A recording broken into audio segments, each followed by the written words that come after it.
their efforts in controlling those loops. So continue, break, pass. Pass you know very well.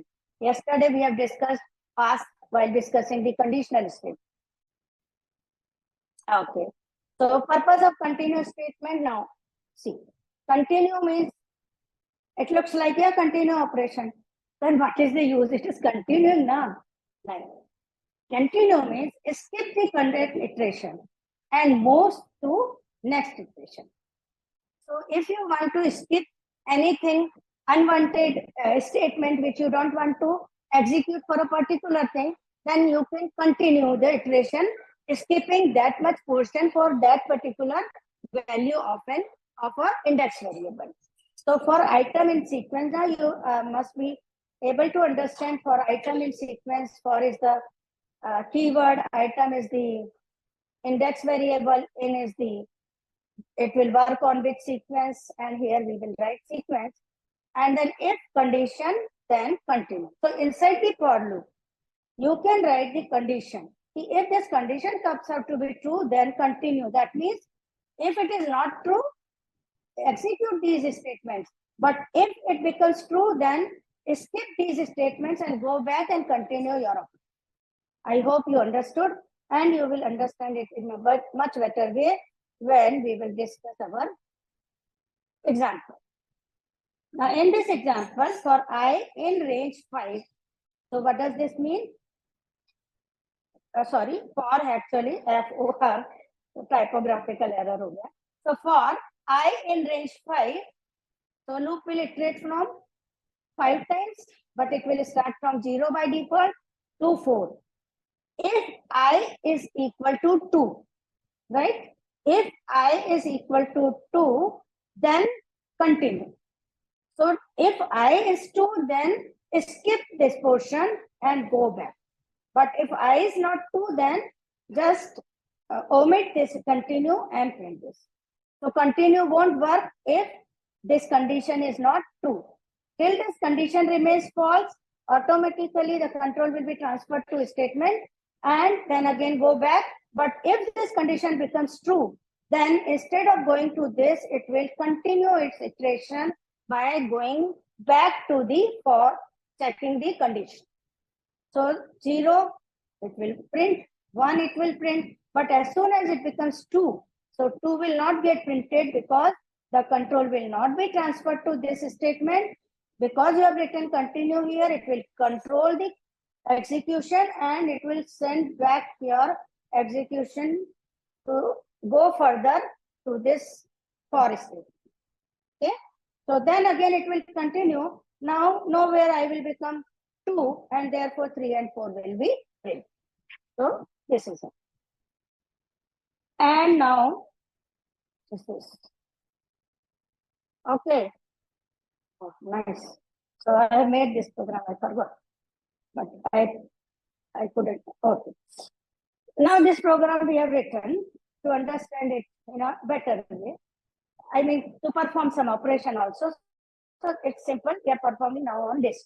So now you are very well aware of list. As soon as you write some elements in bracket, square bracket, and you put a commas between them, it is nothing but a list. Now our list name is numbers. And the values are these 1 to 10 separated by commas. Now iterate over the numbers. So for I in numbers, so I is your running variable in which sequence? In numbers. Okay. So in list numbers, if number is even, then skip the rest of the loop and continue with the next. So see, sorry, yes, CPM. If number is even, now how will we check number is even or not? So you will have to divide your I, which is going to hold the values of your list, by 2. And when you divide it by 2 with using this modulus operator, then it will give you remainder. And if remainder comes out to be 0, and because your problem says that if number is even, in that case, skip rest of the loop and continue with the next. So it will continue with the next. It will go back to for, and if it is not equal to 0, that means odd number, then it will not execute continue, rather it will go directly to print statement, and it will print value of 5. Okay. Now, this is how it will continue. So first value 1 will be printed. In second run, because it is even number and continuous statement is written, it will go back and again it will come. Then because of odd number, I will be 3 and you will not get 0, and therefore I will be printed as 3. Similarly, 5, 7 and 9. 10 is again even number, so this is how it will be printed. And this is pictorial representation of continue. Okay. So enter in loop. Now after entering into the loop, you are checking for condition that continue is there. If condition, if continue is written and if it is false, then you are going back to execute it. But if continue becomes true, like divided, that modulus operator gave value 0. So when it becomes true, then continue. So with continue, it will not go to this statement. It will skip the remaining part of the loop and it will go back to again for statement, and from there it will continue operating. So this is how continue works.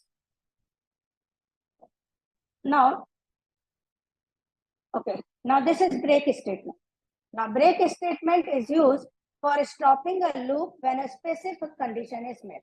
So many a times what happens that even while using for loop, we never know that the condition may get satisfied and whatever you wanted to search, so you have got that element, and why should you remain in the loop and unnecessarily execute the, unnecessarily go through all the iterations. Suppose you have made a loop of 100, I equals to 1 to 100.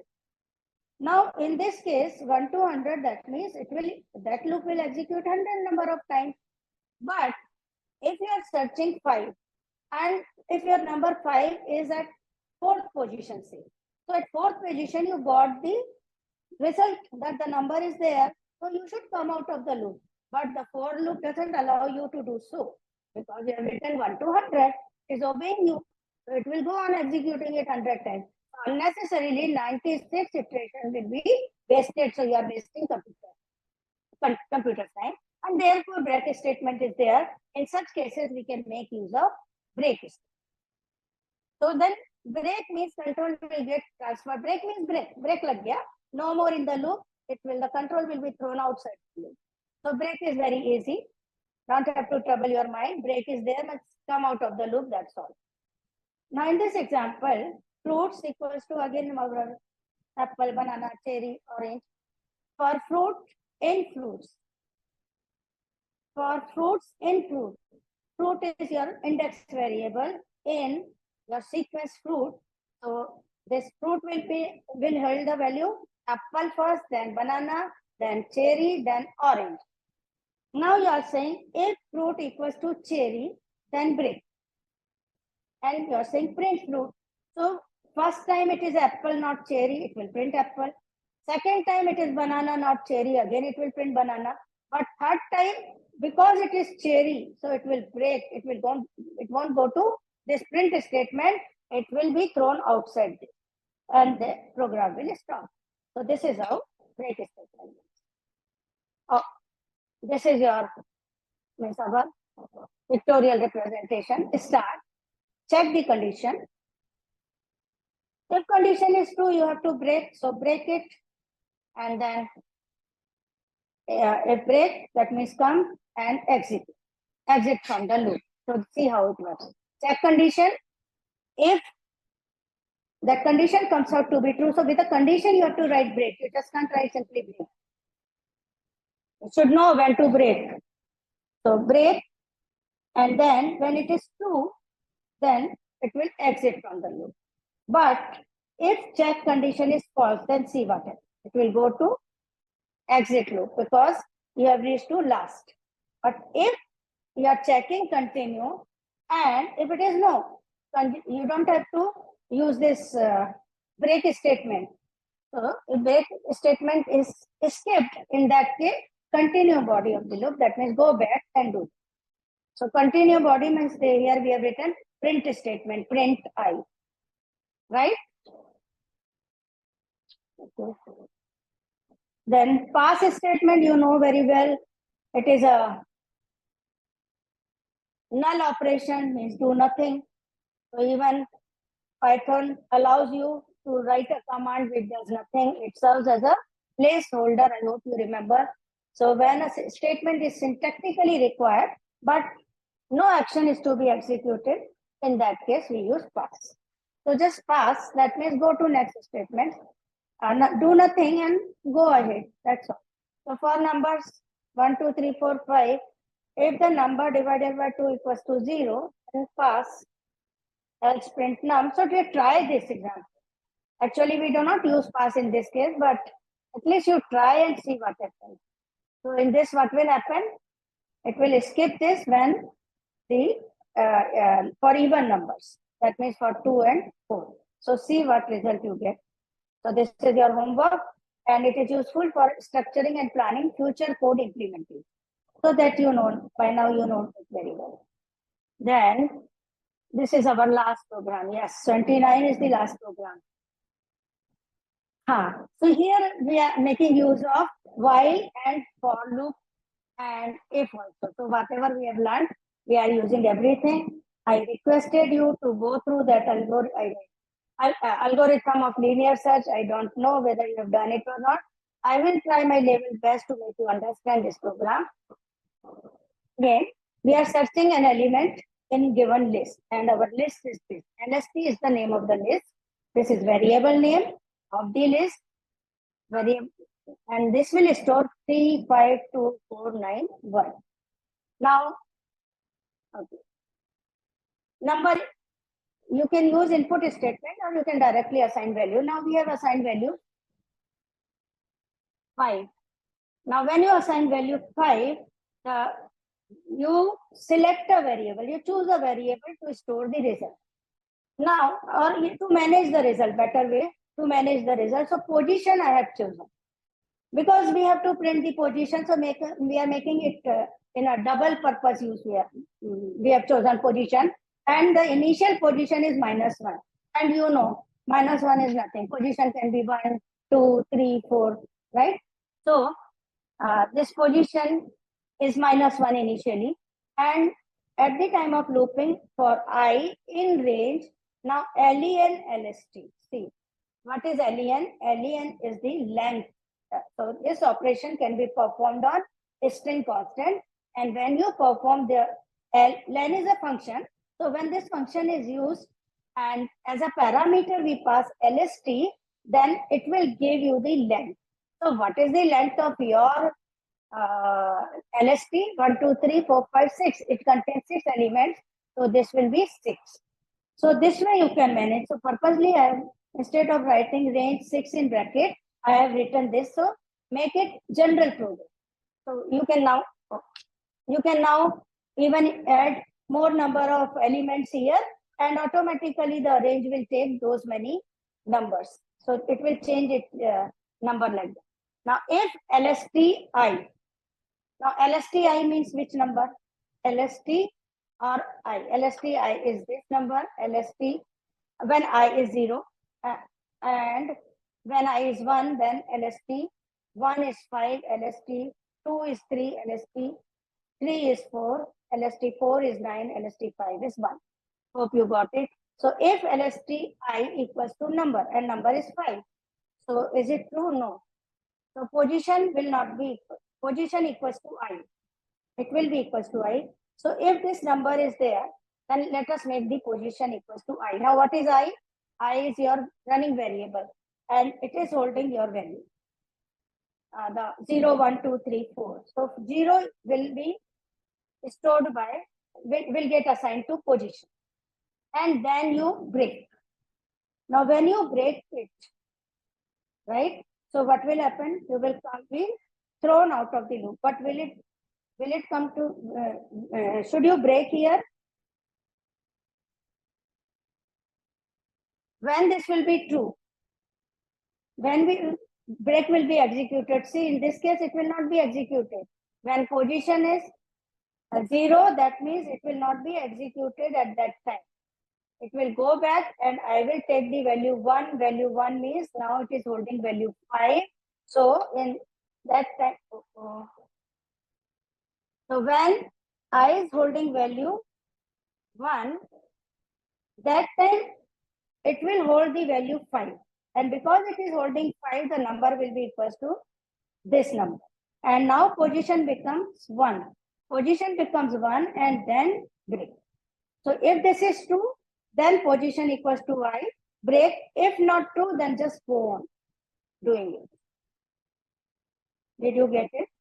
If this condition is true, then you have to execute these two statements. If this condition is not true, then you will go back to for. This is how if statement works. So now it will be thrown outside and then it will be printed. Now for printing, we have to make arrangement. It won't get printed automatically. It will just be thrown outside. Now when it is thrown outside, that means it is coming out of the for loop. It will no more iterate for these 4 numbers. 2 times iteration has been done. Instead of 6, now it is coming out. And now print. First of all, we have written that print list contains following elements. So the given list contains following elements and then your list will be printed as it. Then print LST you have to write, of course, and then the list will be printed LS as it is. Then with this print statement, of course, there will be one space here. So actually, you can put one space there, but when you execute, you will get it. And then check the result and print the appropriate message. Now, you are checking if position is not equal to -1. So if it is not equal to -1 means that when will it become, it will not be -1.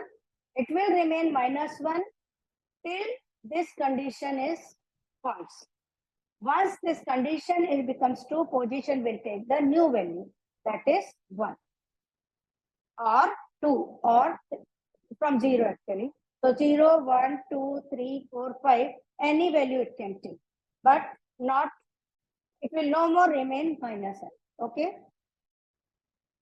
Now here, if it is not equal to -I, we are trying to print element number. Number means that number 5 will be printed here. So number 5 found at number. Why I have written position +1? Because actually the position is 2, but the number is holding the value. Actually the position is 2, but the number is holding the value 1. It is starting with 0. First value held by number is, I. The first value held by I is 3 and, the number LST will be 3 and first value held by I will be 0. The next value held by I will be 1. That time LST will be 5. And this time when I is holding value 1, that time your condition becomes true. And because your condition becomes true, the control is thrown outside, but the position is holding value 1. But actually हमारा number तो 2 पे है. So what we have written, position +1. So automatically we will get the right position. So we have to manage in our program according to, if you know the logic, how the program will get executed. If you know the inside story, you don't have to worry. You just automatically it will come in your mind that you will come to know that why it is not giving correct position. So yes, it starts from 0, that's why. So let us write position +1. So this is how. And else print, because when this will not be executed, condition will remain false, false, false, false. So suppose let us take instead of 5, now take value 10. So if you have taken value 10, then for I equals to 0, LST will be 3. So number 10 will not equate. For I equals to 1, again 2, 3, 4, 5. So for all these, nowhere this will be, this will become true. So in none of the case, this part of the program for loop will be executed. It will be simply go back and switch over to next element, next element, next element. And when the last element, the range ends, you know, for loop will throw you out. So it will throw out. So it will print the given list contains the following element. This will be printed. then it will print the list itself. Then we are again checking if position is not equal to -i, then yes, the number is found at this position. But if it is equal to -i, that means the number not found in the array, and therefore we will write here a statement, print element number not found in the list. So this will be printed when you give output as 10. So this is linear search actually. I don't think you might have understand much, but at least I tried to make you understand at least one big operation where all the statements which you have learned are being used, and this is how they will get executed. Now, what is the difference between for and while loop?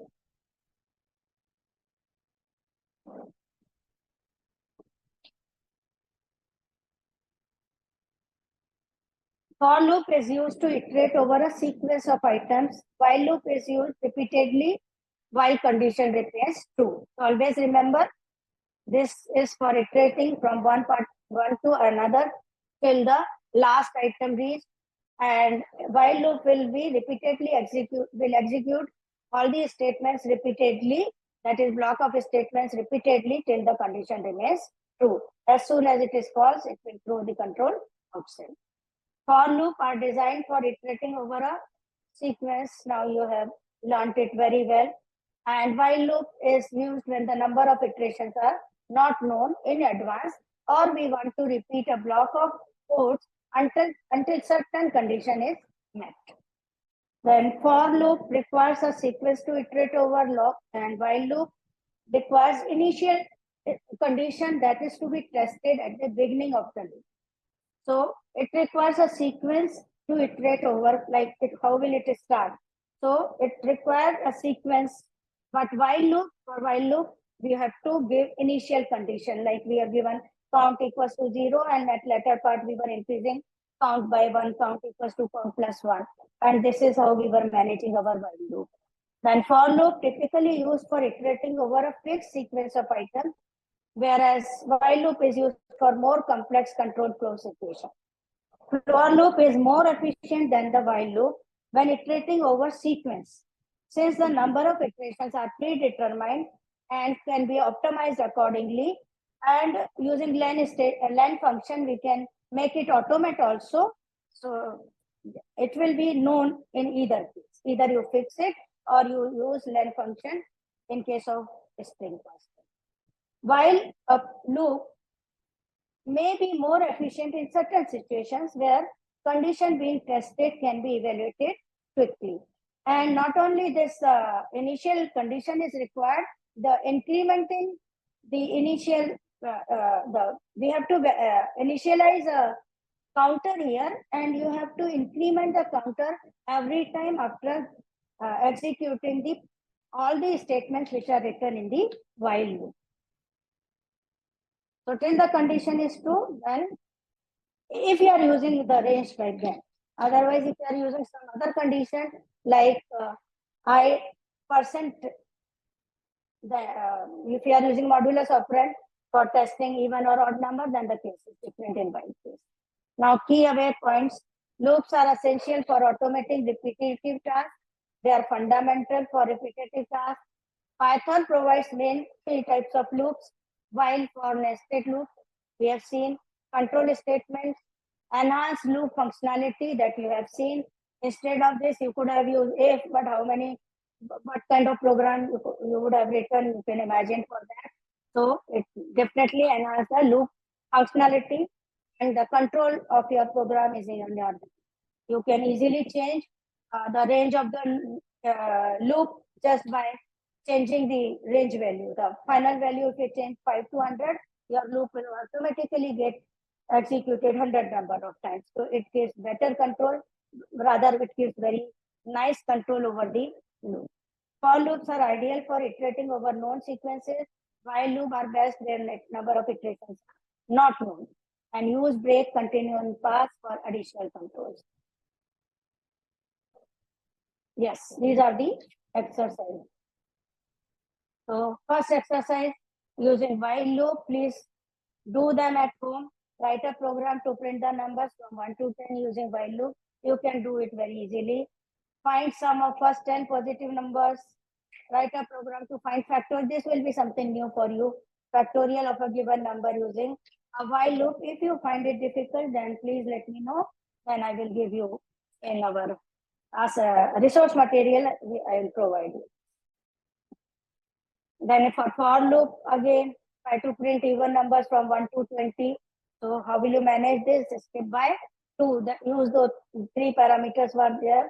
So use that for loop. Then summation, calculate the sum of all numbers from 1 to a given number. So your number final range you accept from the user and do that. List processing, write a program that looks to the list of names and print each one with a greeting. So for example, Ali, Bob, Charlie. So instead of just printing them, we have seen that how to print them.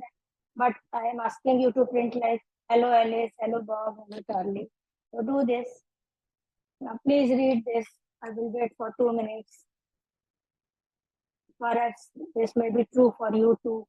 As soon as we started programming, we found to our surprise that it wasn't an easy to get programs right as we had thought. Debugging had to be discovered. So many a times you will have to debug your program. Don't get afraid of it. Don't get irritated on self. With practice, you will learn to write programs without any bugs. If there are errors, syntax errors may be there, and you will have to debug them. Many a times we make logical errors also. Suppose if you are writing that if the condition is for even, if the remainder is 0 and you are writing print the number is odd, then computer won't do anything. It doesn't have any intelligence of its own. Actually, it is a human being who makes it intelligent. So you have to write your program very cautiously, that if you have to print in this condition that the number is even, then do write that. Don't write it is odd. Otherwise, you will get wrong result. So debugging has to be discovered and practiced. Practicing programs will make you understand that what kind of mistakes you are making while typing the programs. So try to avoid it. And syntax error, then automatically it displays that there is some error in this at the time of compilation. So you have to correct. So you don't have to bother whether it will execute my program or not, because I'm again making you aware of the fact that compiler will never execute your program unless and until it is totally syntax error free. So you have to make your program syntax error free, and then only your program will be executed. And then I realized that large part of my life from then on going to be spent in finding mistakes in my own programs. So this is the quote written by Maurice Wilkins.